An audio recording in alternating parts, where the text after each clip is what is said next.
All right, everybody, welcome to RedZone Live. Michael Johnston here. Wow, what a week of college football. Bear with me here for a minute, getting the live stream up. Let's see here. Just incredible. So, just wrapped up the Oklahoma-Baylor game. Wow, what a comeback. Biggest comeback in school history for the Sooners. Down 28-3 at one point. Excuse me. Baylor scores 31 in the first half. Sooners don't give up a point in the second half. They do it without CeeDee Lamb. Huge comeback. They win 34-31. Jalen Hurts kind of gets it done there at the end. He had three turnovers tonight. And, of course, the defense, the Sooner defense, wow, 2 takeaways. It's been 5 games since they've had a takeaway, and they get 2 of them. And what a way to end the game with a linebacker getting an interception there at the end. I mean, it was just, it was incredible. It was really incredible. Hang on one second here. Looking for,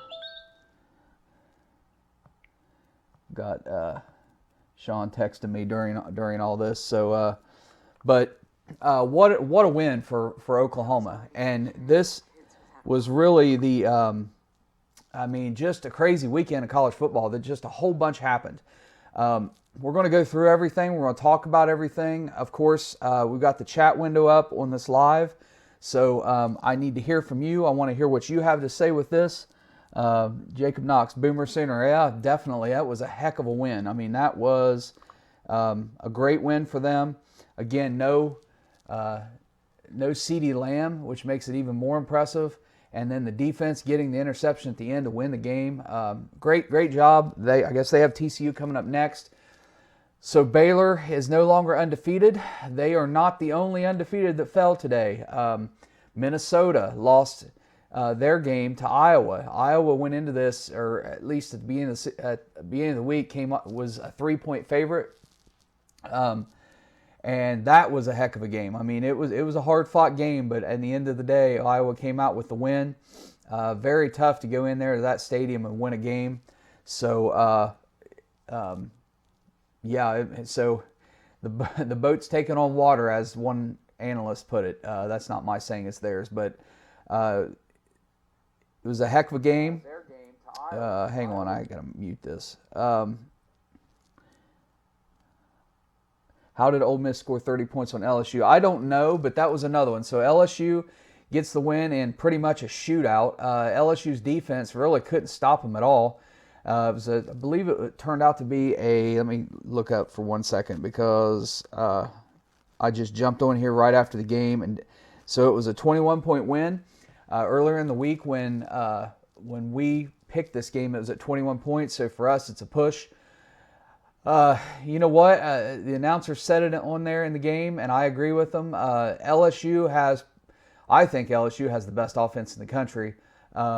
They probably will stay at number 1. However, if they want to win a national championship, they got to find some defense. That defense is not near as good as it was last year. I do think a little bit of that is just they never get off the field because LSU's offense scores so fast, but they're very reminiscent of the last few years of what Oklahoma's had, where they could just score at will, and the defense struggles. Now, the defense is not that bad. The defense is not as bad as what Oklahoma's been in the last couple of years. But it's still, I don't know how they give up that many points. They were getting gashed right up the middle. Ole Miss was able to run the ball almost at will. But you got to understand, Ole Miss also has Rich Rodriguez as their offensive coordinator. The guy knows offense, clearly. And they're playing almost all freshmen. I think at one point they put a graphic up there that said that Ole Miss plays something like 51 freshmen or something like that, which was second only to, there's one other team maybe. But that's a lot of freshmen, a lot of underclassmen. They're coming off the issue with probation. And, I mean, it's a rebuilding, but they're on the right track for sure. I mean, Ole Miss is going to be a team that's going to be a contender in the SEC West here in a few years. But Joe Burrow, 5 touchdowns. I don't know. Let's see here. Let me check. I didn't check before I jumped on. I want to check his stats real quick. Joe Burrow, 5 touchdowns. I think he eclipsed 500 yards. No, 32 of 42, 489 yards, 5 touchdowns. He did have 2 interceptions late in the game, which was unusual for him. But nonetheless, 5 touchdowns. Joe I think, has wrapped up the Heisman. Now that Tua's hurt, we'll talk about that in a minute. But with Tua hurt, Jalen maybe got himself back in the mix because of tonight's comeback. I don't know. The 3 turnovers really hurt there in the game. Let's check. Let's not pretend that LSU has a defense. You think LSU or Ole Miss has the best rushing team in the SEC? Probably. I don't know. Alabama's is pretty good. Now, statistically, maybe. I haven't looked at the stats. But back to Joe Burrow for a second, because we're talking about him for the Heisman. 3,198 yards. He's got 33 touchdowns and 4 interceptions on the year. A QBR rating of 92.6. That, guys, is incredible. That's really amazing. I don't know how you don't give him the Heisman at this point. One of the contenders for the Heisman out for the season, Tua at Alabama. I got to be honest with you. I made a comment earlier on our channel, and I'm going to say it again. I don't pretend to act like I know better than these coaches. Nick Saban is the greatest coach in the history of college football. You cannot argue with his success. However, the man is not perfect, and I am sorry, but even putting Tua out there and playing him today was a complete and total mistake. He was hobbling against LSU last week. He barely finished the game. It doesn't matter that the injury is separate from it's not an ankle, it's a hip. It doesn't really matter. The guy should not have been out on the field. You were playing Mississippi State. You should have been able to beat them with Mac Jones, and you got Western Carolina, I believe, after next week. You should have been able to sit him for 2 weeks and had him back 100% against Auburn. Now, unfortunately, you're losing for the season, and I got to be honest with you, his career might be over. We'll have to wait and see. I know it's speculation at this point, but if all of you remember a few years back, do you remember the Michigan State-Michigan game from a few years back where Michigan's punting the ball? All they pretty much got to do is get off a punt, and they win the game. Michigan State blocks it. The guy, it just lands in his hands. He returns it for a touchdown. And during that play, he had the exact same hip injury, and that kid never played football again. This could be a career-ending injury for Tua, which is unfortunate. You feel sorry for the kid. He should have never been in that game. Should have never been playing today. Let's see. Yep, you're right. Never should have played him today.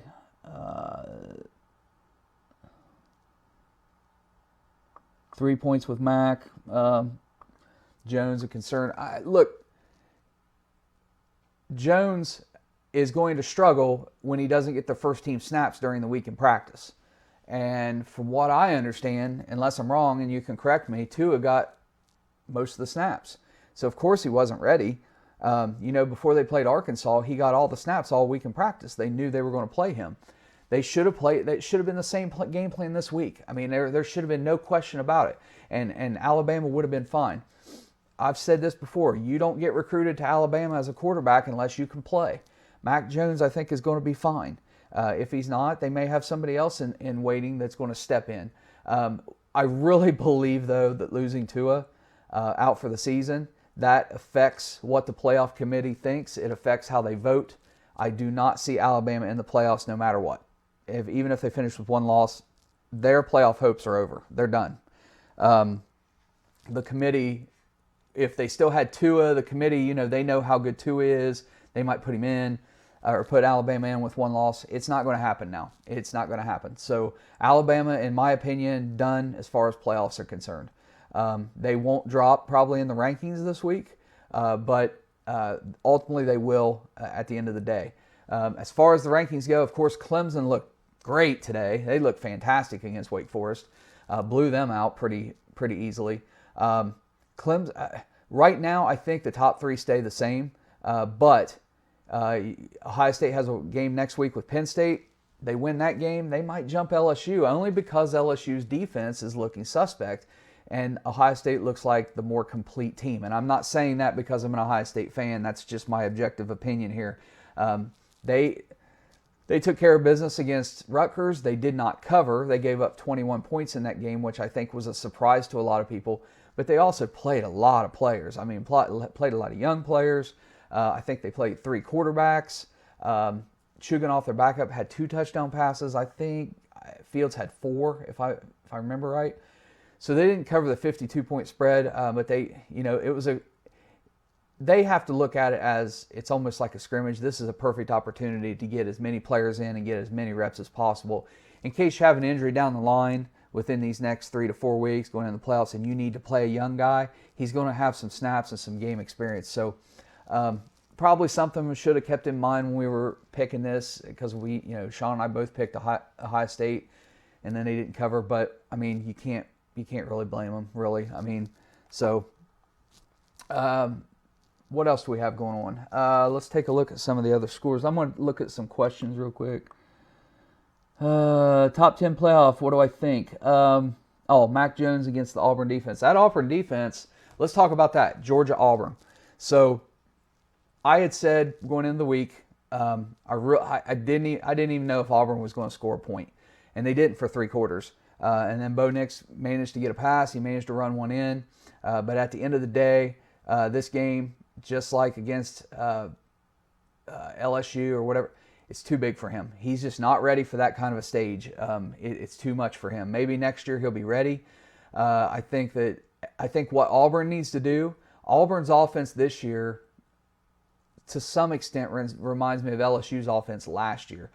They need to go out and they need to bring somebody like a Joe Brady, and they need to completely revamp the offense, completely revamp what they're doing, and go a different direction. That's what Auburn has to do before next season. They cannot football at the elite level with that offense and the way Bo Nix has been playing. They need something else. Michigan's offense is starting to get going. What do you think? They have a limit. Look, the defensive coordinator at Michigan gave some chalkboard talk this past week to Ohio State. I can't remember his exact words, but Ryan Day was asked about it in the press conference and just kind of like made a face and just kind of ignored it. You don't want to challenge Ohio State like that. You don't want to talk like that, because they'll keep their mouth shut and then they'll smack you in the mouth. And then after the game's over and they embarrass you, they'll bring out the signs or do whatever. I mean, they did it to Oklahoma a few years back when their backup at the time, Austin Kendall, he was a freshman at the time, called Ohio State's defense basic. And then Ohio State came into Norman, whipped the Sooners, and pulled out the sign, basic defense. You had last year Michigan talking about the revenge tour. How'd that work out? In Columbus, Buckeyes, hung 60 plus on them. So, I know Michigan's improving. I know the offense is looking better. They are nowhere near at the level of Ohio State. They're not, and they are probably going to get embarrassed in Ann Arbor unless Ohio State just sees some catastrophic injuries, like Justin Fields goes out, or they lose some receivers, lose Chase Young, something like that. I mean, barring any major injuries and major losses, there is no way Michigan can hang with Ohio State. So, they're looking better, but they're not at that level yet. I don't think LSU will drop from number 1 this week. Do you think Gatewood could have beat Georgia? Yes, I do. I believe that he should have been the starter several weeks ago. It's unfortunate that he had to transfer from Auburn. I'm interested to see where he ends up. But Bo Nix has struggled this year. And if you're Auburn, you don't give up on your season. You never give up on your season. So I think Gatewood should have been put in several weeks ago, and I think he would have had a better chance at beating Georgia than Bo Nix did. Let's see here. All right, I think I'm caught up on the comments for now. Let's see. Oklahoma State took care of Kansas. It was pretty much what I expected. You're talking about Kansas, the worst rushing defense in the Big 12, going up against the top rushing offense in the Big 12 with Chuba Hubbard. And Hubbard got 100 plus, and he got his this week. And Oklahoma State was a 17-point favorite. They win by 18, so that game went as expected. Let's see, what else happened here? Right now, Boise State's up on New Mexico, 28-0. Oregon's up on Arizona, 14-0. I don't think that's a surprise. Penn State squeaks by Indiana, 34-27. Indiana kind of surprising people. You know, I picked Penn State to cover the 14. I thought they'd bounce back big after the loss to Minnesota. They didn't. This is typical Penn State. I mean, they look great. Everybody puts them up there in the rankings, and then they falter at the end of the season. I think that falls on the coaches because the players are the same. The scheming looks different. I don't know what the deal is, but props to Indiana because they are better. We knew they were good, and I felt like they should have been in the top 25. I thought they were slighted by the committee, maybe in at 25. But heading into this game, they hadn't really played anybody. If you looked at their schedule, so you didn't really know if Indiana was that good. But we felt the same way about Minnesota before they beat Penn State. So Indiana shows that they're legit. They're a legitimate, I think, top 15 team, despite the loss. They won't be in the rankings since they lost, but they're a pretty good team. Florida 23-6 over Missouri, pretty much as expected. Wisconsin beats Nebraska 37-21.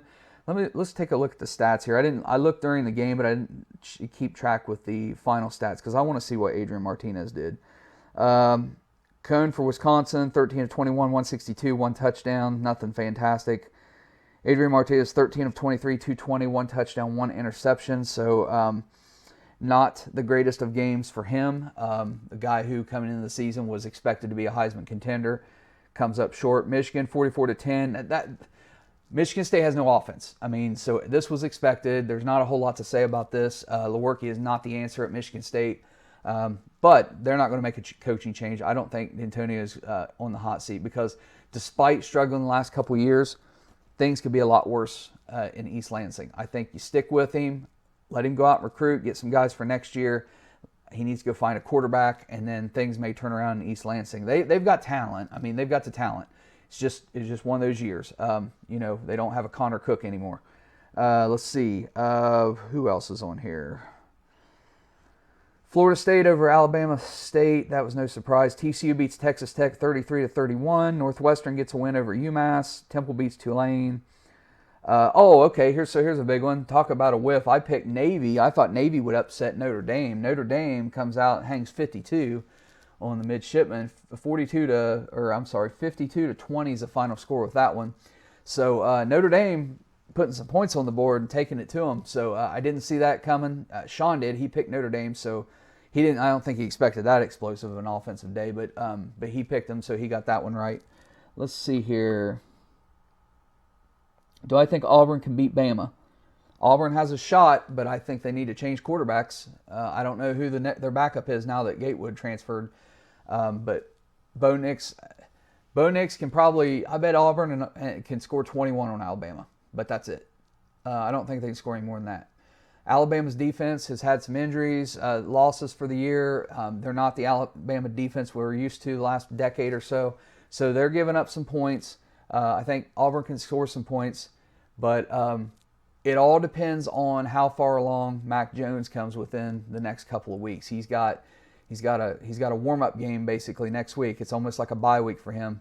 I bet he comes out, maybe struggles a little bit at first. He's already got one game. I think they'll be ready. I think this one is a tight game that comes down to the very end. I really do. So we'll have to see. It's a rivalry game. You never know how those games are going to end. I mean, you just don't know. Anything else? I don't see. Iowa's toughest place to play in the country. At least it is tough. I don't know. When you're talking about toughest places to go play, is it a top 5? I don't know. I mean, you got to think, going into Tuscaloosa, going into Columbus, going into Auburn, going down to the Swamp. I mean, does it trump those places? I don't know. Probably not. Austin's a tough place to go play Texas. So probably not a top 5. I'd probably put it in the top 10, though. I would put it in the top 10 of places to go. Yeah, Alabama's defense. Okay. What else do we have going on? Memphis beats Houston 45-27. Iowa State pulls out the win, last-second field goal, beats Texas 23-21. That should put Texas out of the top 25. I didn't think they deserved to be there in the first place. So they are now at 6-4. West Virginia knocks off Kansas State 24-20. That's a little bit of a shocker, sorta. I mean, it didn't come as a huge surprise to me. I think it came as more of a surprise to Shaun, but that doesn't help Oklahoma and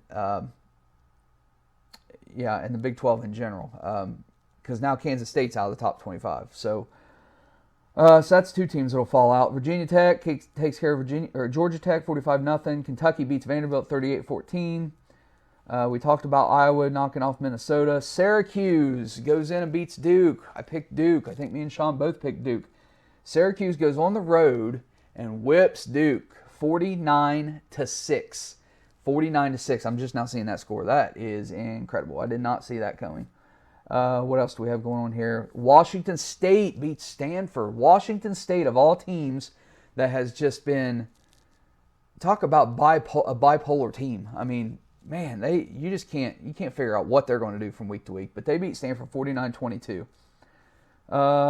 What else we got going on? App State wins. Texas A&M beats South Carolina 30-6. South Carolina just, the more and more South Carolina struggles, and when they lose to Texas A&M 30-6, what's that say about Georgia? I mean, I know Georgia just beat Auburn, but I mean that's a bad loss. And losing to Iowa 2 years ago and then losing to Purdue last year kept Ohio State out.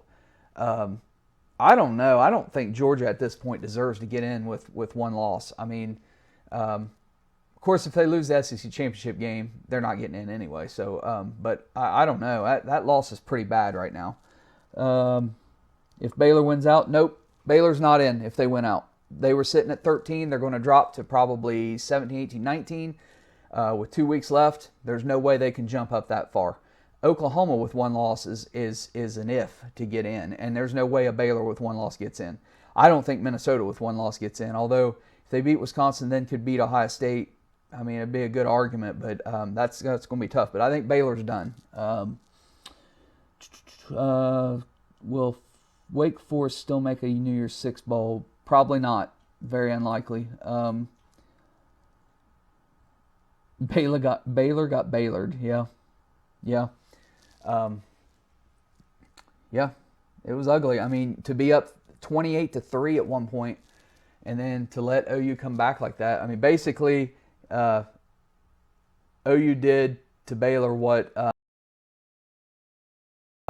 getting the loss. But Utah beats UCLA 49-3. No surprise, Utah is one of the top rushing defenses in the country. UCLA overly reliant on the run to score their points in the run they've had recently. In our weekly picks last week, I said that I didn't think UCLA had a chance, and they absolutely got blown out.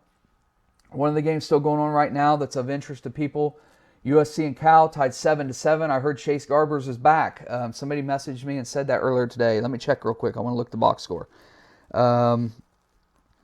Slovis 6 of 8, 56 yards and a touchdown so far. This game probably just started because it was a late game. Garbers is playing 3 of 6, 19 yards. I picked USC in this game, but I give Cal a very good chance of pulling off the win with Garbers in there at quarterback. They have missed him. I thought he was going to be out for the season, so he may have come back. So anyway, I was looking over there. I thought I saw something. So that's it. So that's kind of like a recap of what happened today, the surprises. The biggest shocker is Tua, losing Tua for the season. Anything else, questions you guys have? Think Virginia Tech can compete with Clemson? No, I don't. Clemson is on. Clemson, for most of the part of the season, has been, you have the very top elite teams, then you have just a step down, and then you have the kind of like really good to average, and then average. Clemson was a step below the elites for most of the season, but for the past few weeks, they have turned it on. They're playing like an elite team. They're playing like a team that deserves to be in the top 4. I don't think Virginia Tech is there. No, I don't think Virginia Tech has a chance of beating Clemson. I'll take Fields all day, every day over Fromm. Yeah, but oh yeah, game day at Baylor was trash. Yeah, I put a picture on the wall on our Facebook or our YouTube channel of one of the aerial shots, and then I tweeted at ESPN and said, you guys should not show that shot again. It was pathetic how few people showed up for game day in Waco, at the stadium there. It's kind of a big thing to have game day come to your home, your school, unless it's just you're one of the perennial tops and they come all the time. But for a Baylor, I mean, it's kind of an honor to get game day there, and then nobody shows up. I mean, there looked like maybe 1,000, 1,500 people. That's all it looked like, and I think that's pretty pathetic. When Baylor was undefeated, I think they were 7-0 at the time, and I'm watching the game and I'm looking, and half the stadium looks like it's empty. How's the stadium half empty when your team's undefeated? So people are just not coming out and supporting Baylor down there in Waco, and that's really just, it's a shame. It's a shame that those kids put in that much work. They work so hard, and people don't want to come out and support them any more than that.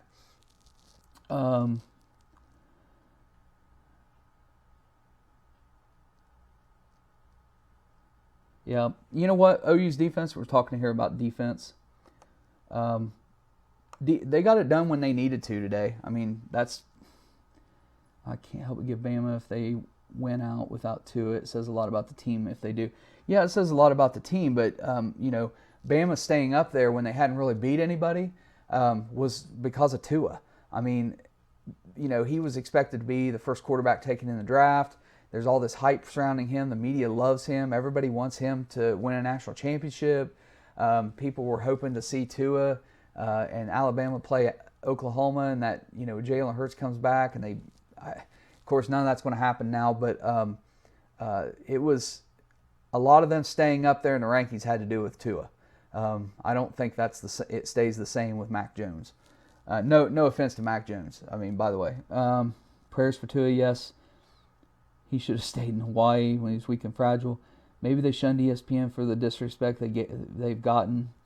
Yeah, maybe. I don't know. Or the fans don't believe in their team. That's possible. Thoughts on game day next week? You guys tell me. I haven't heard. Where's game day next week? I didn't hear where it was at, so I can't really comment on that yet. But if somebody knows, tell me. I don't think Saban would have pursued Tua if he was injury prone. You'd have no idea of knowing. They still would have went after him. I mean, almost every team in college football would have still wanted him as their quarterback. Who has the better defense, Buckeyes or Georgia? Ooh, that one's tough. I bet just strictly defense, I would give a very slight edge to Georgia right now. I know Buckeye fans are going to hate me for that, but I think they're just a tad bit better. But we'll see. But we'll see what happens against Penn State with Chase Young back. So that changes things. Do you think Jalen gets sympathy votes for the Heisman because of his story? I think Jalen, if they decide to take 5 to New York, I think Jalen does, or not Jalen. Yeah, Jalen. Do you think Jalen gets sympathy votes for Heisman because of his story? I do. He gets invited to New York, but I kind of think Joe Burrow has sealed the Heisman. I don't think that Jalen Hurts is going to win it. Penn State, Ohio State. I'm taking Ohio State, I'll tell you right now. I don't know what the spread's going to be, so as far as a pick goes in our weekly picks, we'll have to wait and see what the spread comes out. A 14 to 17 point favorite, and I would take the Buckeyes. J.T. Thompson, really? Come on, man. Ohio State has the number 1 defense. They do. I mean, but, statistically, statistics don't matter. I mean, they're so over-bloated because of the teams you play in the beginning of the season when you don't play anybody, and so a couple shutouts. Now, Ohio State's shutout win over Cincinnati is impressive, especially considering what Cincinnati's gone on to do. But I don't know. I like to go by the eye test more than I do statistics. And I would say just because of watching the teams in the past 4 to 5 weeks, right now I would slightly give the edge to Georgia. I think they're playing just a little bit better. Penn State, Ohio State is game day. Oh, okay. I didn't realize that. That's great. Ohio State fans are still pretty sour on ESPN and College Game Day, though. And I think it goes clear back to the Mark May days. And if you know what I'm talking about there, I'm not going to elaborate on that. But Mark May he's a piece of work. Auburn beats Bama 24-17, possible. Justin Fields for a Heisman. No, I don't think so. Fields. What hurts Fields is that the team is so balanced, and J.K. Dobbins takes away a lot from Fields' opportunities to score. So when you're that balanced, it's really hard for a player on a team like that to have the stats and to get the highlights needed to win the Heisman. I think he's certainly going to be a candidate next year. He'll be a front runner to start next year. You want to see Ohio State versus LSU national championship? So do I. I want to see Ohio State versus LSU. Absolutely. Joe Burrow to get his shot against Ohio State. I absolutely want to see that. I really hope that's the national championship game. I'd rather see OU versus Bama and OU in the playoffs. Well, you know what? It's possible that Oklahoma could play Alabama in the Sugar Bowl. That's still a possibility, so we'll have to wait and see. But that is a possibility. Lincoln Riley had very poor game management. Could have killed much more time on the last drive and iced their own kicker. Yeah, Georgia has a great defense. They just don't have a quarterback. I disagree with that. Jake Fromm's numbers are down because Georgia has such a great offensive line and they do so well running the ball with DeAndre Swift. I don't think it's an indication of Jake Fromm. Sure, he's not out there throwing Joe Burrow-like numbers around, but Jake Fromm's still a good quarterback. He doesn't turn the ball over very often, so he's a good quarterback. Hang on, guys. I'm reading some of these. Yeah, if Fields played 4 full quarters all the time, sure. But, for LSU, Miles Brennan has gotten a lot of snaps and played a lot this year when they've benched Joe Burrow when they've been up. The only reason they didn't bench him tonight is because Ole Miss kept scoring, so they needed to keep scoring. So, that helps. But, it's all excuses, guys. I mean, if Ryan Day believes that, then leave him in. Let him play for the Heisman if that's how he feels. That's just an excuse. I don't buy it. I mean, I hate it when people make excuses. Just go out and play, get your numbers. Ohio State versus Clemson, LSU has no defense. We'll see. They have a heck of an offense that can keep up with anybody. What else? Georgia's defense not that great. I don't know where you're getting that from because they are great. I think Oklahoma's biggest problem on offense, and I don't understand what's going on with Lincoln Riley. But the biggest problem with Oklahoma right now is that they're not getting the running backs involved. Now, they did tonight, but Tua should not have more Jalen should not have more carries than any running back on the OU team. It just shouldn't happen.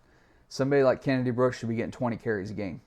So that's a big problem for OU. That needs to be cleaned up going forward, especially if OU manages to get in the playoffs. They're going to have to run the ball with a running back. You just can't rely on Jalen to run it all the time. Is Ryan Day better than Urban Meyer? Guys, you're talking about a first-year head coach who, yes, might win a national championship. Hang on. Bailey, come here. I got to talk to my dog for a second. Come here. Come here. Hey. Hold on, guys. Hold on. Move. You're not eating these.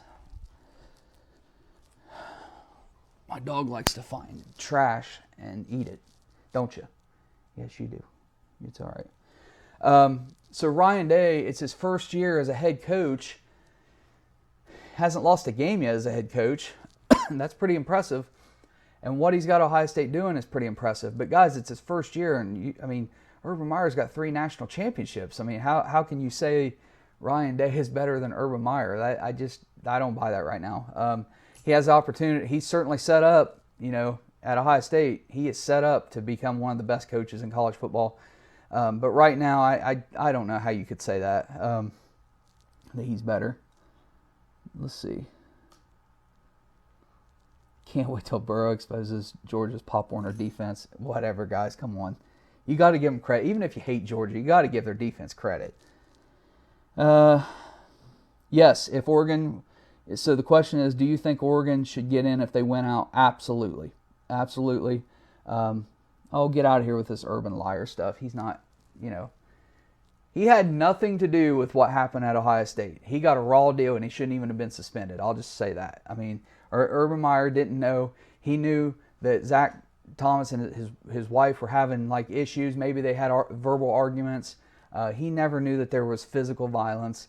And let's just set the record straight. And for those of you who don't know, his wife is not innocent in all this. His wife's mother took Zach's side, for one. And at the time when he got arrested, he was supposed to drop the kids off. She never showed up. He waited for an hour. He was late for practice. He goes ahead and decides to drive them and drop them at her apartment. And she's sitting there with a camera waiting to take pictures so that she can have him arrested for violating a VPO or something. So I don't buy that crap. I mean, you guys need to know your facts before you start doing that stuff. And trying to call Urban Meyer a liar or saying that he's enabling domestic abuse, it's total bullcrap. So I'm not going to listen to that crap.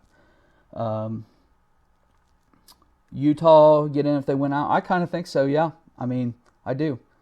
I think they should get in.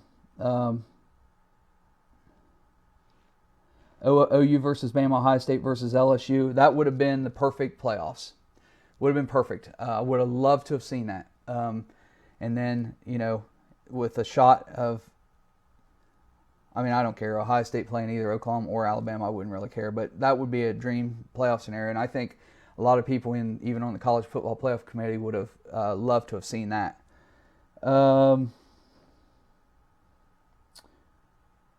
Guys, I don't have anything else. I mean, we're just kind of like reacting to what was going on, just talking here. I need you guys' comments or questions. I would have, I know this was a huge win for Georgia today, but, assuming Oregon goes on to win, I'm impressed with what Oregon has done, and I would put them at number 4 right now, and Georgia at number 5, just because of Georgia's bad loss to South Carolina. I think Oregon should be ahead of Georgia right now. I think it should stay LSU, Ohio State, Clemson, and Oregon right now. And then I would put Georgia at 5, and I would put Utah at 6, and that's how I would have it right now. Game day will be in Ann Arbor, November 30th.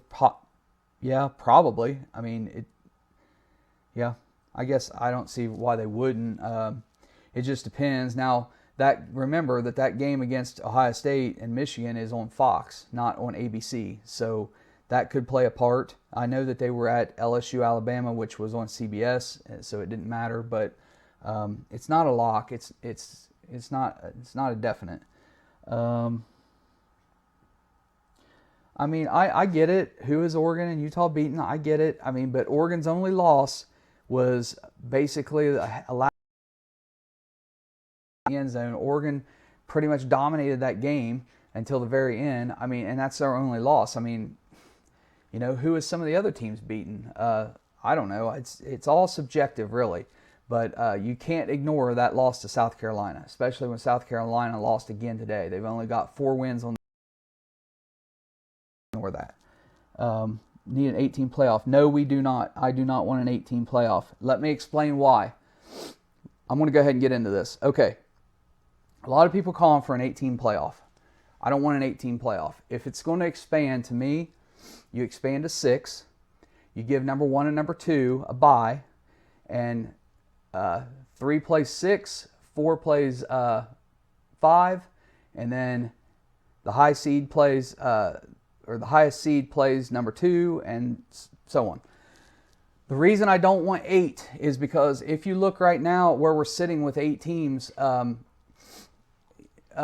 don't want to see college football, me personally, I don't want to see college football start to turn into the NFL. And let me explain that. That's why another reason why I'm not under this like conference champions should be in. I don't agree with that at all. And this is why. There are 5 teams in the SEC right now, that if you put them in the ACC, the Big 12, or the Pac-12, they win that conference because they're better than almost all the teams in those conferences. That's a fact. So why should, and what happens is if you automatically put a conference champion in, then you might end up with scenarios like we've seen in the NFL. I mean, there have been a few years where 8-8 or 7-9 in the NFL gets you in the playoffs. That is wrong. There's no, just because you play in a crappy division like the AFC North or AFC East, or I'm sorry, AFC West, and you go 8-8 or 7-9, just because you won your division, you should be in the playoffs? No, I don't agree with that at all. I do not want to see that. I do not want to see a team with 3 or 4 losses get in the playoffs just because they're a conference champion, and you got a 1-loss SEC team or a 1-loss Big Ten team who could wipe the floor with that other conference champion, and they get left out. I don't want to see that. I do not want to see it. I don't support it one bit. I think the one great thing about college football that I love so much, and why I love college football more than I love the NFL, is because of that setting the bar so high for the regular season, having to strive to be undefeated. It is like the benchmark. I mean, to get right now with a 14 playoff, if you're undefeated, you're in. Plain and simple. But 1 loss and you might not be. And I love that. I love it. I loved the BCS 1 versus 2. I was glad to see it expand to 4 because I did like the year when Auburn was undefeated at sitting at 3 and didn't get in, which was wrong. But there were 3 undefeated teams. I'm fine arguing who's 4 and who's 5, as long as we're not arguing who's number 1 and who's number 2. Arguing who's number 1 and who's number 2, or who should be in there. 1, 2, and 3 are in, and I don't think most people have a problem with that. Right now, we're fighting over, well, who's number 4? I don't care who's number 4. I mean, if you're sitting there at number 4, probably usually aren't good enough to win anyway. Now, I know Ohio State won as the 4 seed in 2014, but I don't want to see 8. I don't want to see a situation where 2 and 3 loss teams have a chance to get in the playoffs. I don't want to see it. We need to keep the bar set high for college football and strive for perfection every week and not to lose. What I would love to see is to end this crap of teams going out and signing deals with other teams to play non-conference. I would love the NCAA to step in and say, everybody plays 9 conference games. No matter what, you play 9 conference games, and we are going to set your schedule for the non-conference, and we are going to decide who's going to play who. And we put an end to this playing Wofford or Western Carolina or Murray State. I mean, it's ridiculous. I mean, it's absolutely ridiculous. So I'm not in favor of an 18 playoff. Let's see.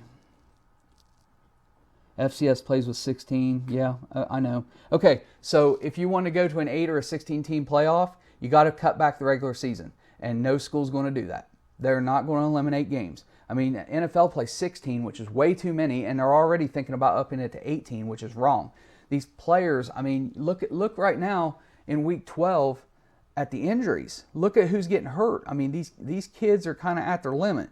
I mean, if you want to go to 8 or 16 teams, then you need to cut the regular season back to 10 games. You cannot keep a 12-game regular season and then expand the playoffs. You just can't do that. Should the NCAA establish criteria? Yeah, probably. I mean, it's wrong that every year the criteria changes. In past years, they put an emphasis on conference champions. Now it's about the eye test and winning in style and blowing teams out. There should be a set criteria that they have to follow. And so after every week, the fans ought to have a pretty darn good idea where they're going to fall. I personally think I would love to see college football go to a computer ranking system similar to how Ohio High School Athletic Association does for the Ohio High School playoffs. It is absolutely fair, and it rewards you big time for playing bigger schools, tougher schools, and then it also gives you second level points. So if it were to apply to college football, let's say if Ohio State goes and plays Miami of Ohio, they're a smaller school, not a Power 5. You get like so many points for beating them. It's not that big a deal. But then you get second level points. So if they go, every win they get gives you points too.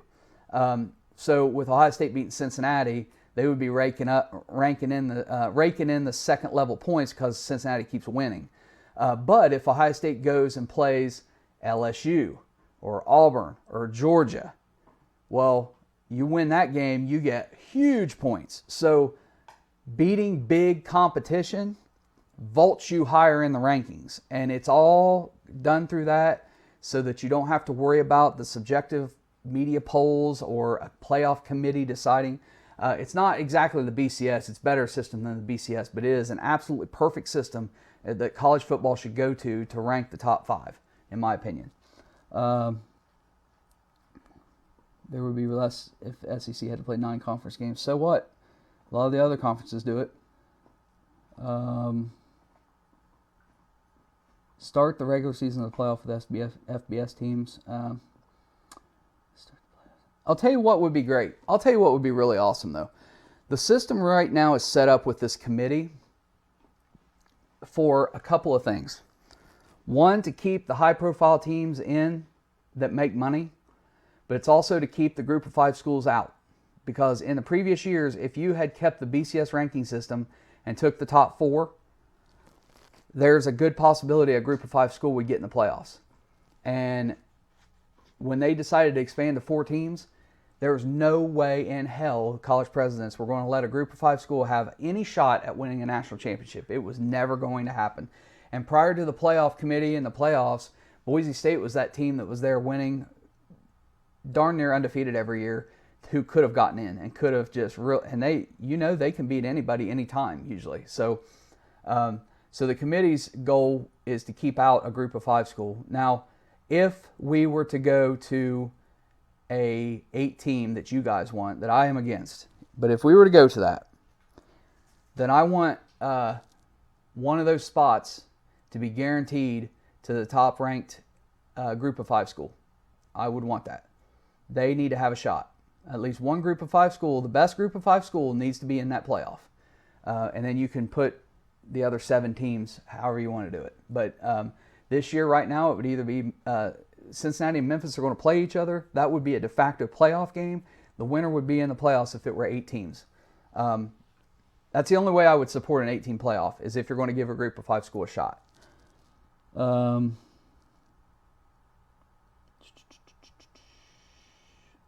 do you think Ohio State should schedule in their non-conference? Ohio State needs to... They normally, I think, have 3 non-conference games. One of those, I'm fine with 2 of them being a group of 5 school. I am completely against any Power 5 school playing an FCS school. It should not be allowed. Now, a group of 5 school can play an FCS, but a Power 5, I don't care how bad they are. I don't care if it's in Arkansas. No way in hell should a Power 5 school be allowed to play an FCS school. It should not be allowed. So they should either schedule a group of 5 or another Power 5. And the way I believe is with Ohio State, since they have 3 non-conference games, I think 2 of those should be a group of 5 school and 1 should be a big Power 5 school.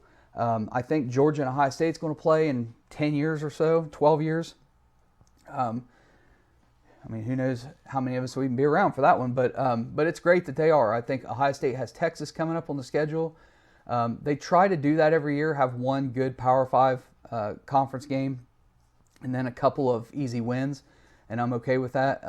And I can't remember Ohio State ever scheduling an FCS school on their schedule. So, it's just not right. And I also think that I don't like how the SEC lets a team schedule one of these crappy games towards the end of the season. I think that all should be front-loaded. All your non-conference games should be at the beginning of the year, first 3-4 weeks, and not late in the season. OU has only played 2 FCS teams past 20 years. Good. I mean, has Ohio State ever played Youngstown State? I don't know. That's a good question, if they have or not. I don't think they have.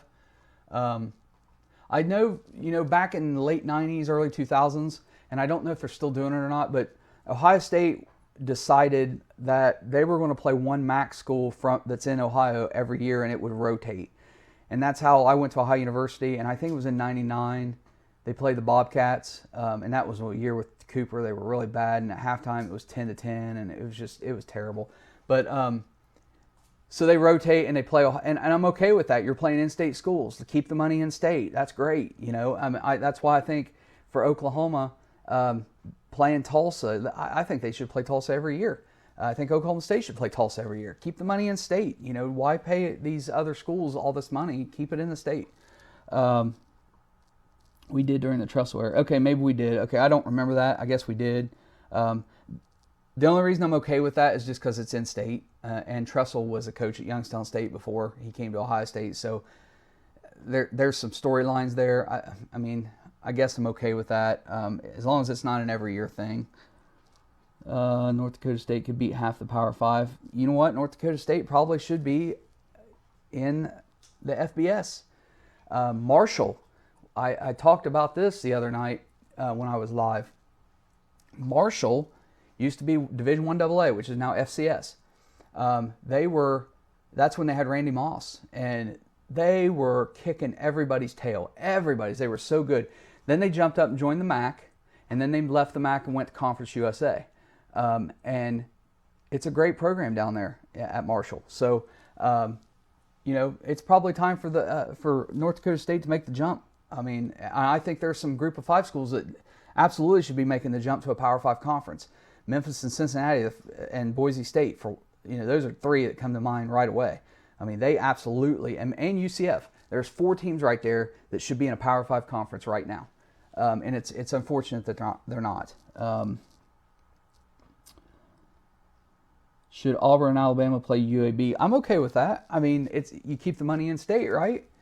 I mean, why not? Why not play UAB? I think that's fine. I mean, OSU plays Oregon, Washington, Texas, Notre Dame, and eventually Georgia in non-conference. I know, that's great. And it's great that I think some of that is in response to the playoff committee.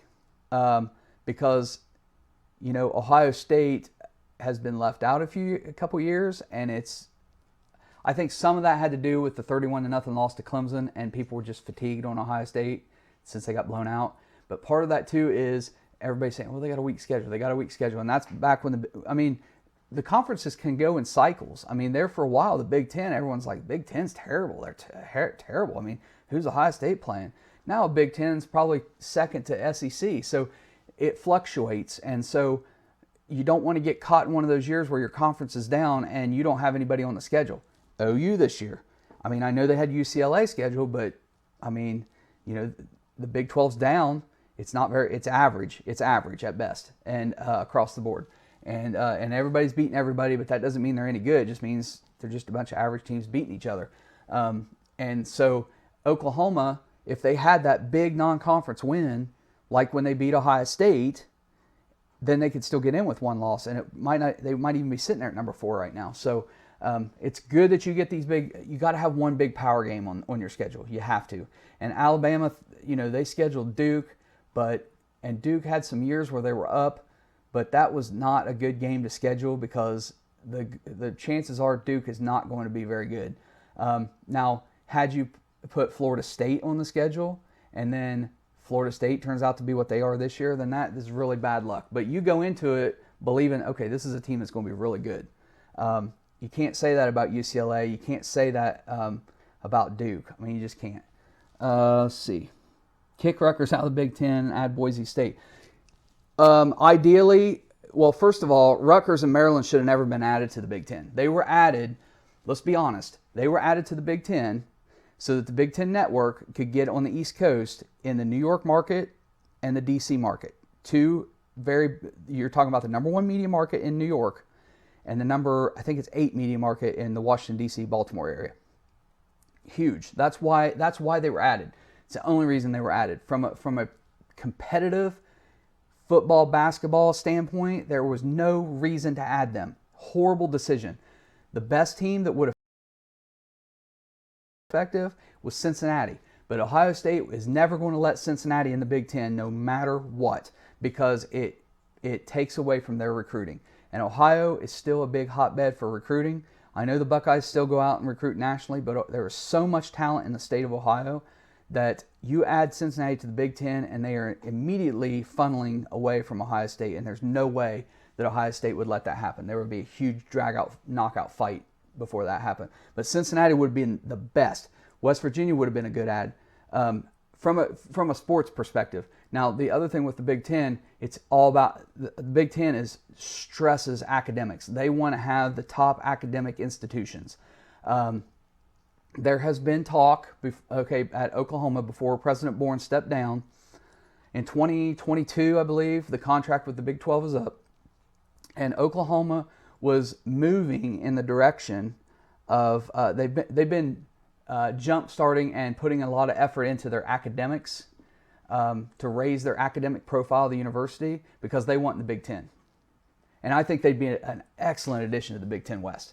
I mean, you think from an OU perspective, when you've got every single year you're playing Wisconsin, you're playing Iowa, you're playing Nebraska, that rivalry is renewed. And then every 4 years, you're going to have Michigan come to Norman, you're going to have Oklahoma, you're going to have Michigan State, you're going to have Penn State. It would be huge for Oklahoma, huge, to be able to have those Big Ten East schools come into Norman, and then you get to travel there. I mean, oh man, and can you imagine the Big Ten championship game being Penn State, Oklahoma, Ohio State, Oklahoma, almost every year, something like that, or Wisconsin, or Oklahoma, Wisconsin, battling it out for the Big Ten West, or Oklahoma, Nebraska, and the winner decides the West. I mean, wow, it would be great. I personally hope it happens. I really do. I hope Oklahoma ends up in the Big Ten. We'll have to wait and see how that plays out. I just think the Big 12 is such a sorry conference, in my opinion. Shaun will disagree with me, but that's just how I feel. And I would love to see Oklahoma in the Big Ten West. That would be awesome. What else we got going on here? Sorry, I hit my computer. I hope I didn't mess it up. Hang on, guys. Rutgers could go join the ACC. Yeah, that'd probably be a good fit. Or the American Conference. Could swap them with Cincinnati. Let Rutgers and Maryland go join the American Conference. College Game Day as a show. I've always enjoyed Game Day. I think it was a mistake that they went from 2 hours to 3 hours. It's just way too early. What I always loved about Game Day was I would always get up in the morning and I'd get in front of the TV before the start because I always loved the open with the music. I think it was Big and Rich that did it before they switched it up. Yeah, we're coming to your city. I love that. And it would get me so pumped up and ready for the day. And then I think they expanded from 2 hours to 3 hours. And it was like, oh my gosh. I mean, I just don't want to get up another hour earlier because I usually get to bed late Friday night. It's either high school football or I have to work. And it's just too early to get up. And then once you miss that, and then you can tell it's just like they're struggling to kind of fill the content, fill the extra hour. And some of the things they do are quirky and kind of stupid anymore. Although today, if you didn't see it, Pat McAfee, and I posted the video on our YouTube channel, go find it. He jumped off a houseboat from the top with his shoes, his suit, his microphone, and does a belly flop into the lake. I mean, that guy is crazy. He's crazy, but he's fun to watch. So, man, just some crazy stuff. But Game Day still, it's an institution. It's still the best college football pregame show out there. I'm surprised nobody else like Fox has tried that to go somewhere and do something like that. So I like Kirk Herbstreit. I like all those guys. Man, please don't take this the wrong way. And I'm not trying to bash the guy at all, but I kind of feel like Lee Corso has kind of gotten to a point where it might be time to hang it up. He doesn't remember anything. He's reading his stuff off a sheet and he stumbles a lot. And I know the guy's great. The headgear pick is great. I love all that. But I kind of think it might be time, or you just bring him in at the end of the show for the picks and let him do headgear. But for the rest of the show, I think it might be better, to kind of move away from that. I was really disappointed that ESPN, college football final and college football live stinks. It stinks. I loved it when it was Mark May and Lou Holtz. It was so entertaining. And I think Reese Davis was the host. That show was so entertaining. I DVR'd it. I look forward to watching it every single episode. And now it's a snooze fest. I mean, I can't hardly stand to watch it. So, but I know you didn't ask me about that, but that's my feeling on college football final and college football live. Notre Dame is never going to join a conference because any conference is going to want them to give up the exclusive home contract with NBC, and Notre Dame's not going to do it. OU and the SEC, SEC is big enough. They don't need to expand. UAB and the SEC would not be good. They wouldn't be competitive. Fox team's pretty good. YouTubers is better than greater than game day. Well, thanks, guys. I hope you mean us. But, yeah, I mean, it's fun what we do. It can be, I'll be honest with you, just kind of what we do behind the scenes. It can be exhausting, because I'm trying to keep fresh content, trying to keep things out there, and it's not always easy. And, you know, for those of you who have a family and you have little kids, I've got a 5-year-old, got a 2-year-old, a 2-year-old that's with us on the weekends. We fostered him, and now, thankfully, congratulations to his mother. He's back with his mother, but we have kept a good relationship with her, and he comes and stays with us on the weekends, and we love him to death. And then we might have another edition coming soon. So with my full-time work, with that, I do freelance, run a production company on the side, and then trying to keep the channel up to date. It's a lot. It's really a lot. And so there's a lot of times I don't sleep at all, especially on Sunday nights, because after Shaun's kids go to bed, he comes over, we do our picks. I spend some of the day on Sunday putting all that stuff together and getting the stats and everything, getting it all lined up, making graphics. And then we shoot about 11:30.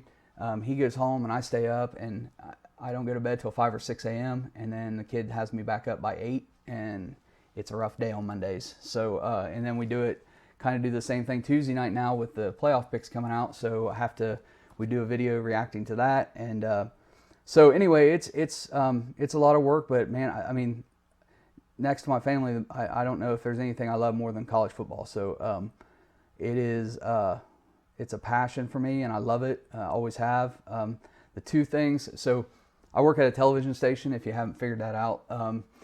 And there's two things that I believe that I was always really, really good at, that I know I just have a ton of confidence. One is as a storyteller, as a photojournalist. So I spent 15 years going out with reporters, telling stories, news stories, working for a news station. Now I'm producing, which is a lot easier on my back, not carrying all that equipment. But I've always known that I'm really, really good at that. And the other thing that I knew I was always really good at was when I was coaching high school football. I had such a passion for that. I loved it. If I had a chance to go back and do it, it's hard to say that you would change anything, because if you change anything, you wouldn't be where you're at today with who you're with. But I would have been okay if I went on to be a teacher and just coached high school football the rest of my life. That would have been fantastic. I miss it. I miss it every day. So, yeah. So I know I was really good at it. We were really successful when I was coaching. So, yeah, I love that. So anyway, I think I got off topic there. But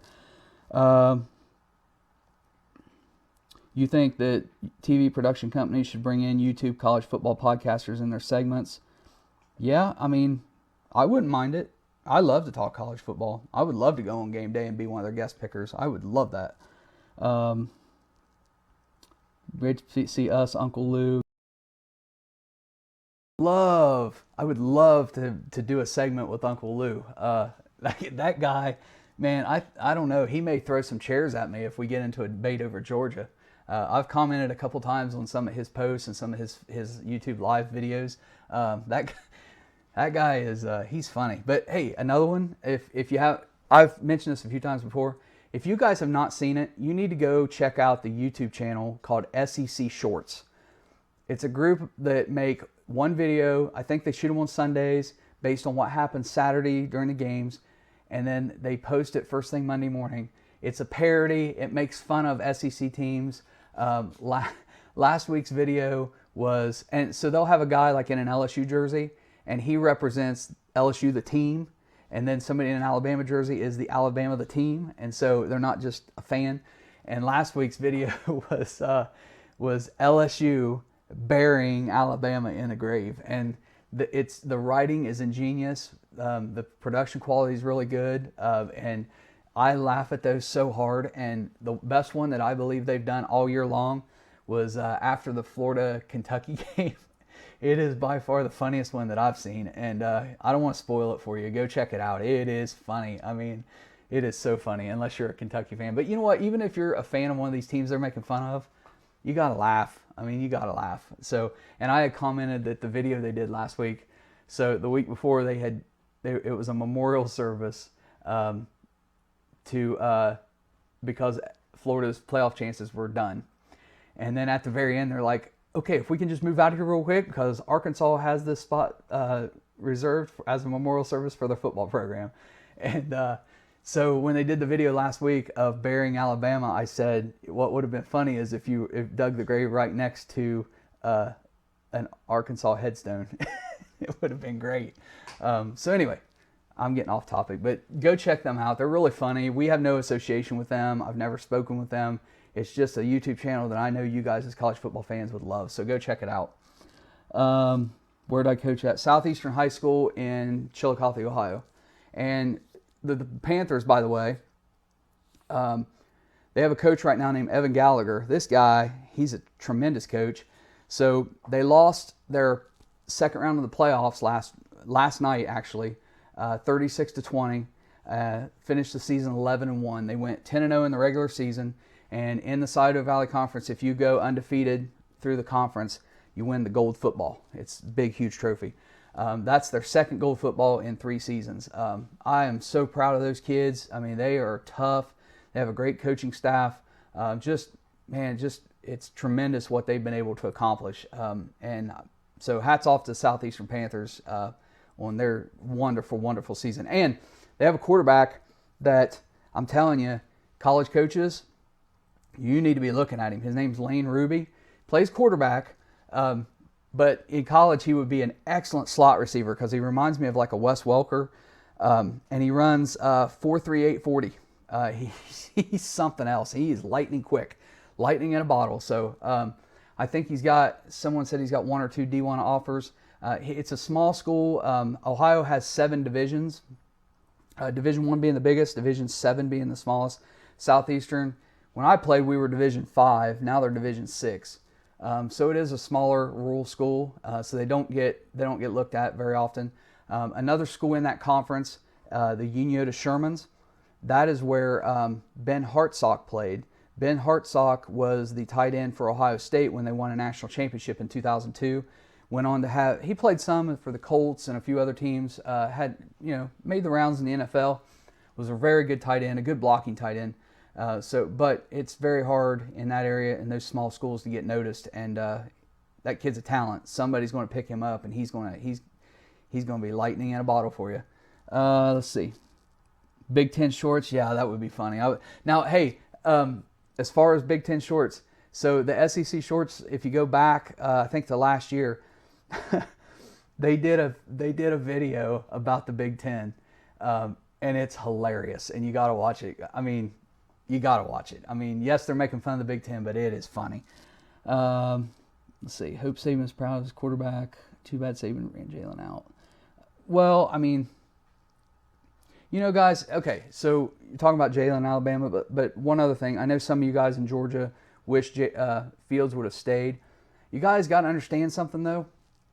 The offensive system that Georgia runs is entirely different from what Ohio State's running. State system. He did not fit in that Georgia system. And you can't force players into a system they don't fit. That's why I talked about in another video about the Rich Rodriguez effect. And for those of you who don't know, that is coach comes in, they say, I'm running the spread or I'm running the air raid. And you don't have the people for it. You've got big, huge linemen, and you've got massive, huge running backs, and you've got wide receivers who are maybe tall and can out-jump guys, but they're slower. They're good blockers. You're a power football team, but you want to go run the air raid or the spread. And so you decide, I don't care, I'm running this system. And you just try to force these guys into it, and what happens? You fail. You just fail. You got to go in there. You have to adjust. You as a coach need to be flexible. You need to be able to adjust your system to the talent you have. So as far as Georgia goes, I mean, were they going to just up and completely change their entire offense for Justin Fields? When you have guys like DeAndre Swift, and when you have an offensive line like Georgia has, that would have been a mistake too. So Justin Fields just wasn't the type of quarterback that fit Kirby Smart's system. And had he stayed, there's no way that he would have been as successful at Georgia this year as he is right now at Ohio State. It wouldn't have happened. So that's something to keep in mind. Collab with Uncle Lou. We're not as popular as him. He has like 60,000 subscribers or something like that. We're sitting here just under 5,000. I mean, we're still growing. We're still, it's only the third year for us for the channel. So that's why we constantly ask you guys to subscribe and, give us your support and try to tell other people to subscribe. We are still growing. And Shaun had talked to somebody who is an expert in promoting and marketing like YouTube channels and social media. And he didn't talk to the person on our to try to get him to do us, but he said that they don't even consider a YouTube channel until they get to 100,000 views or 100,000 subscribers. And even then, they want them at 250,000 or more. So we have a long, long ways to go before we're ever at that. So but we're just going to keep doing what we're doing, and we hope you guys keep watching. Let's see. Well, the reason so they're saying Clortho K says it's satirical fun, but they should do more than just SEC.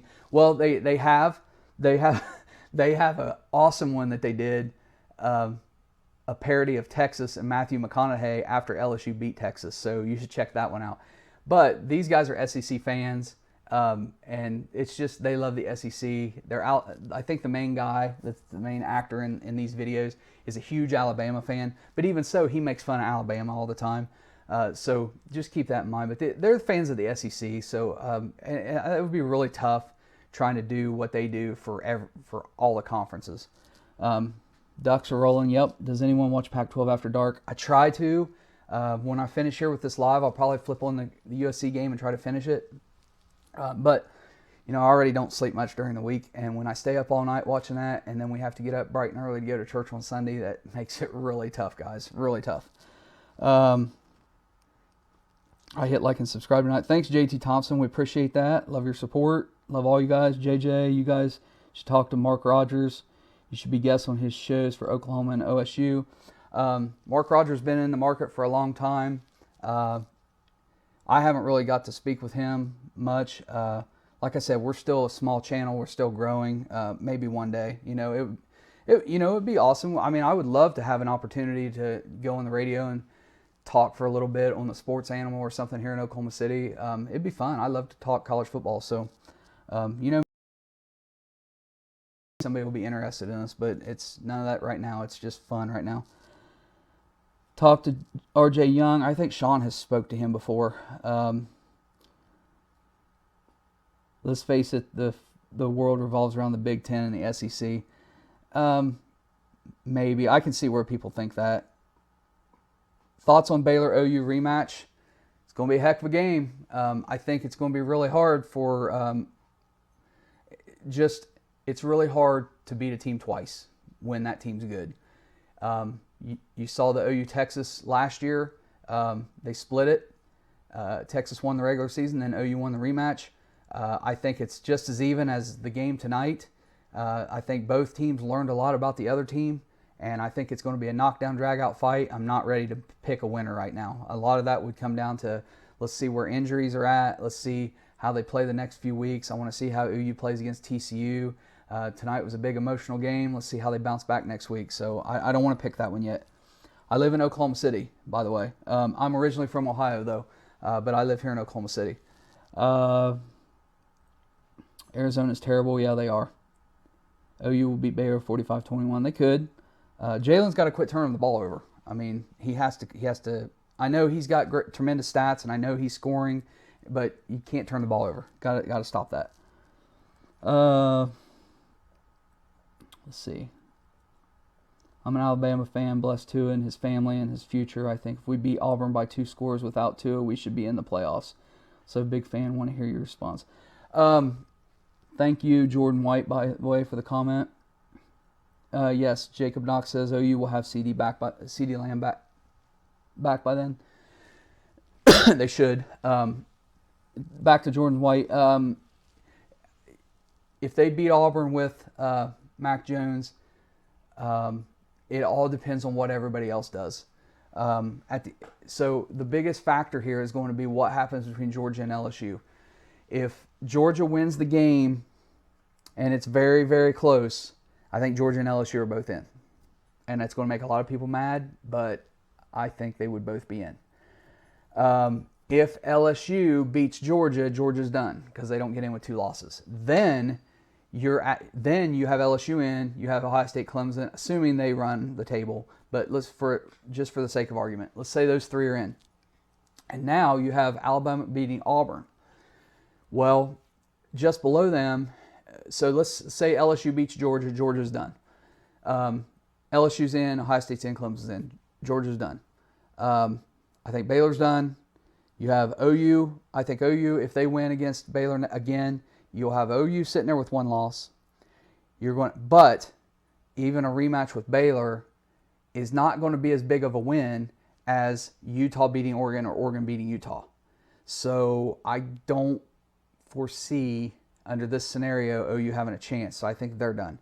So now you're talking about the winner of Oregon-Utah or Alabama for the 4th spot, assuming Alabama beats Auburn.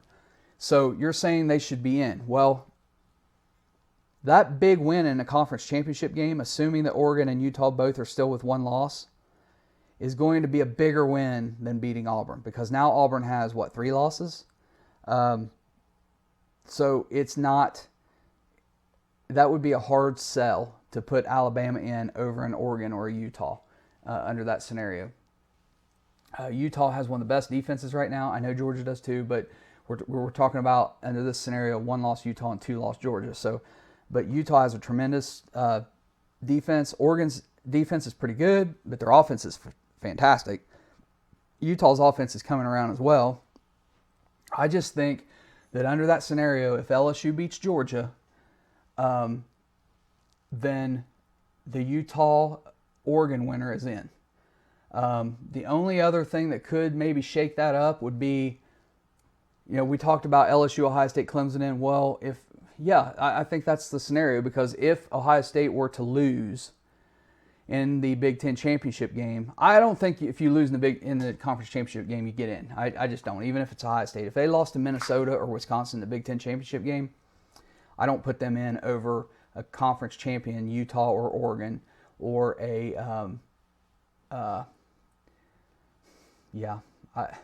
so then you're talking about a 1-loss Minnesota could get in, possibly. If they beat Wisconsin, then they go on and beat Ohio State. I think that's those are 2 big wins to end the season. So they could get in. There's a lot of factors, just a lot of scenarios to play out. I think if Ohio State takes care of Penn State this week, Penn State's done. I don't know. At this point right now, I'm probably leaning towards picking Wisconsin to beat Minnesota, and then they'll have a rematch with Ohio State.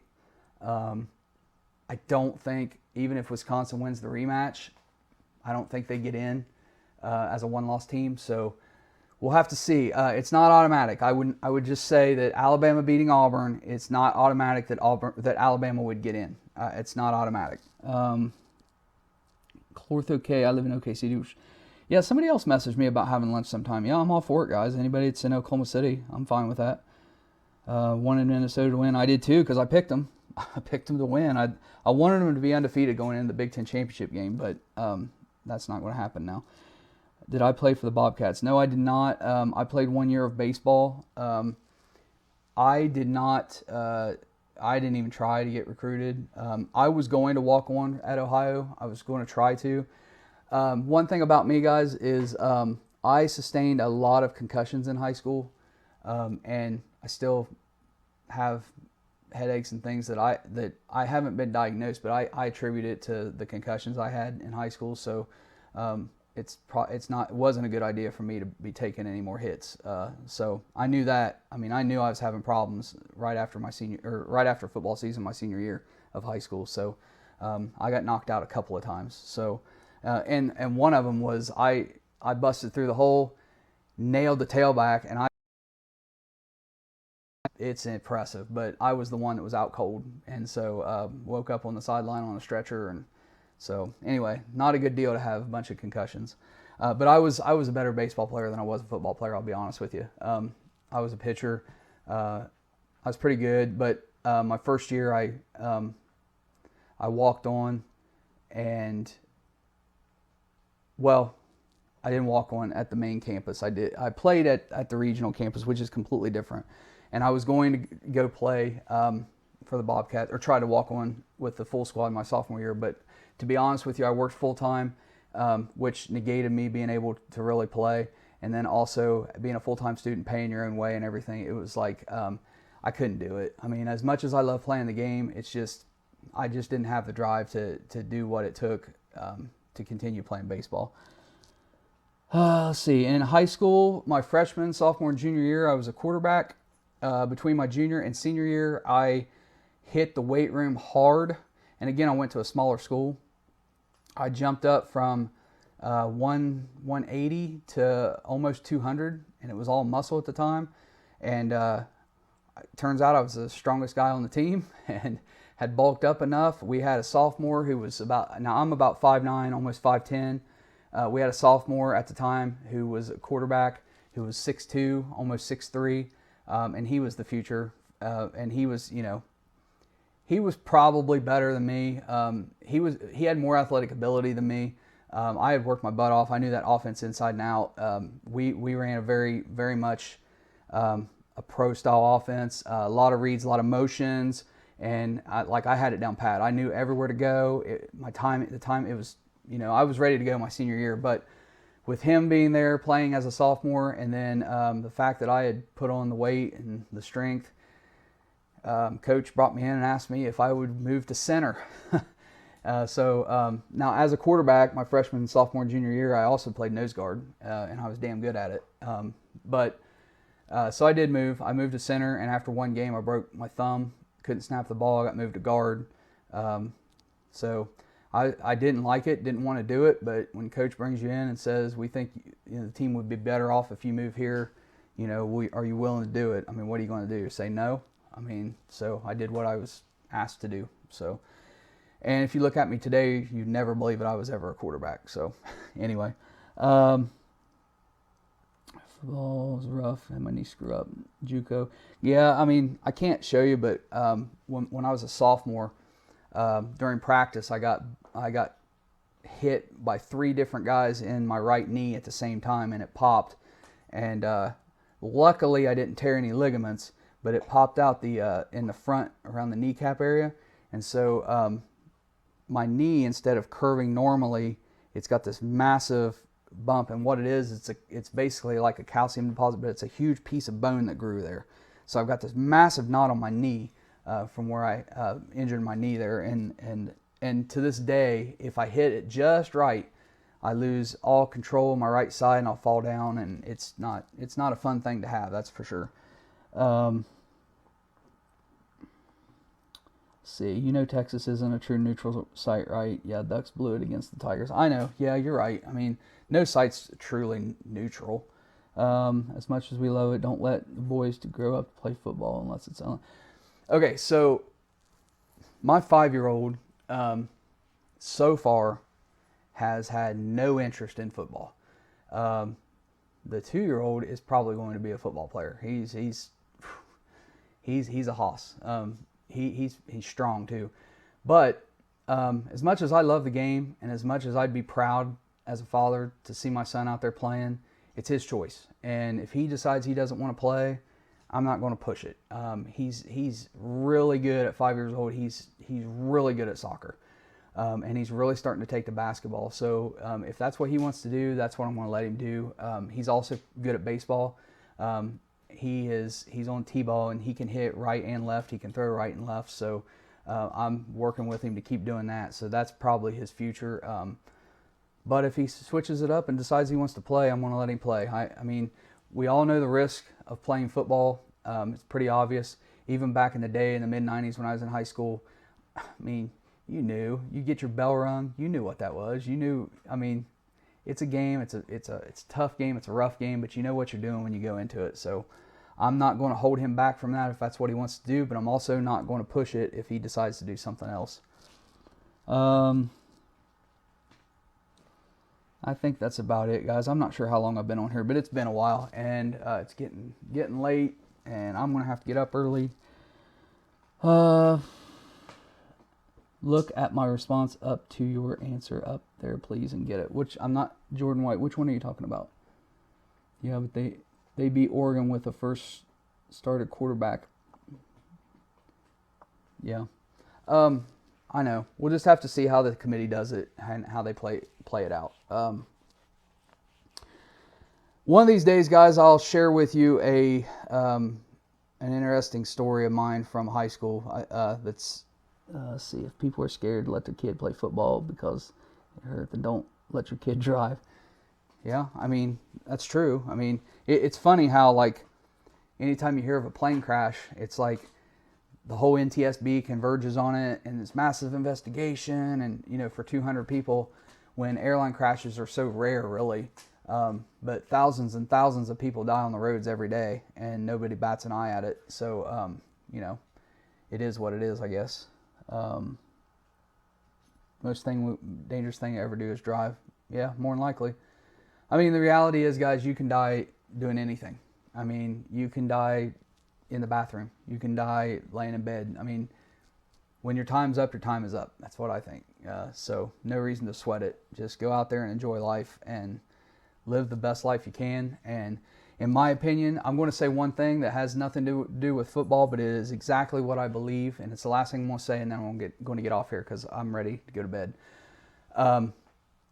We have in society this idea of what success is, and a lot of times we measure success by looks, by how much money you have, how big of a home you have, what your job is, what sport you play, all that kind of stuff. Let me say something to you guys right now. This is what I firmly believe. The most success you could ever have,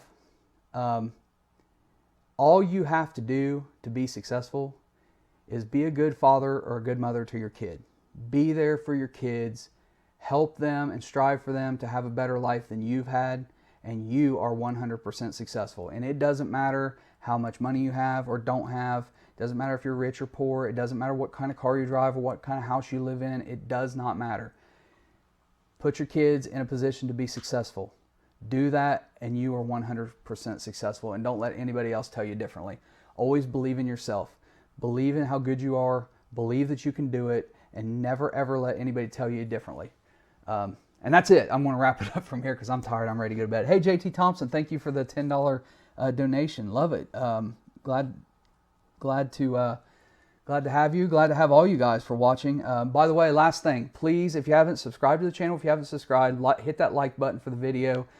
Always comment. Even after this video is done, if you go back and watch, you can comment again. I try to respond to as many comments as possible. One thing with the comments to keep in mind, any comment that has any foul language or a personal insult or attack towards somebody, I delete. Hands down, I delete it. No exception.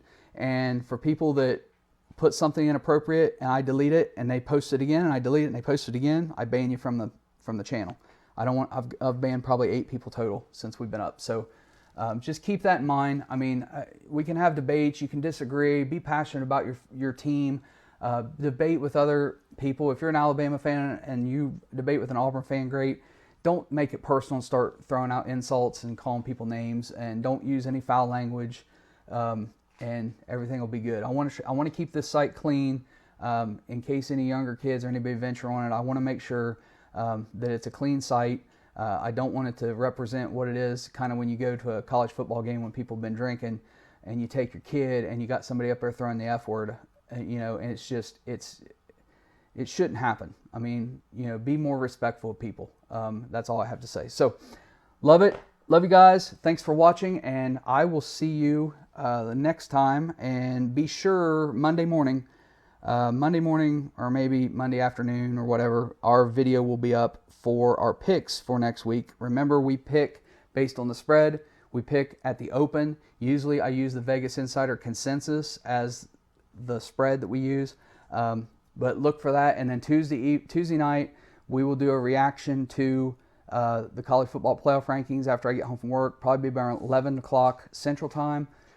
Don't know yet if we're going to do it live or if we're just going to tape it and then I'll post it Wednesday morning. Haven't decided yet. So just kind of depends on how tired we are. So how long have I been here? It's almost midnight, quarter till 12. So it's been a long time. I am trying to get this pulled up so I can shut this stream off. Hang on one second. Just bear with me for a second. Jordan White, thank you for watching. Jacob Knox, KT, JJ, XJ179. All of you guys, thank you all for watching. Hero, thank you. You need to be revived. You know what? I'll tell you what, real quickly while I'm trying to get this to open so that I can shut down the stream. What was interesting was I started watching the LSU game, and find something real quick. Started watching the LSU game, kind of dozed off a little bit.